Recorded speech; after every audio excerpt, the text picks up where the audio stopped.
Hey there, science fans. Everything living is made of cells. Your skin, a tree, even a tiny amoeba are all made of these tiny building blocks. And guess what? Cells don't last forever. They need to make new cells to replace old ones or to help us grow. That's where cell division comes in. It's like magic, but with more science. There are two main types of cell division, mitosis and meiosis. Don't worry, those are just big words. We'll break them down together. First up, mitosis.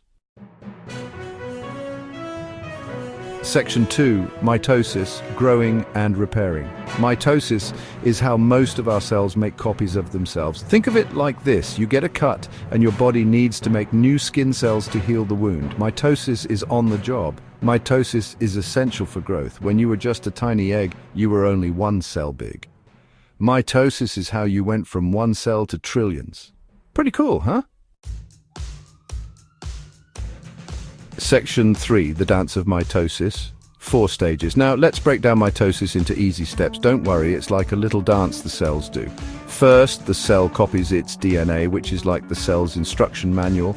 Then the DNA lines up in the middle of the cell. Next, the copies of the DNA split up and move to opposite sides of the cell. Finally, the cell divides in half, creating 2 identical cells. It's like photocopying the instruction manual and giving one to each new cell. Section 4, meiosis, mixing things up. Now onto meiosis. Meiosis is a special type of cell division that creates sperm and egg cells. These cells are super important because they're needed for making new people. Meiosis is different from mitosis because it mixes up the DNA from the mother and father.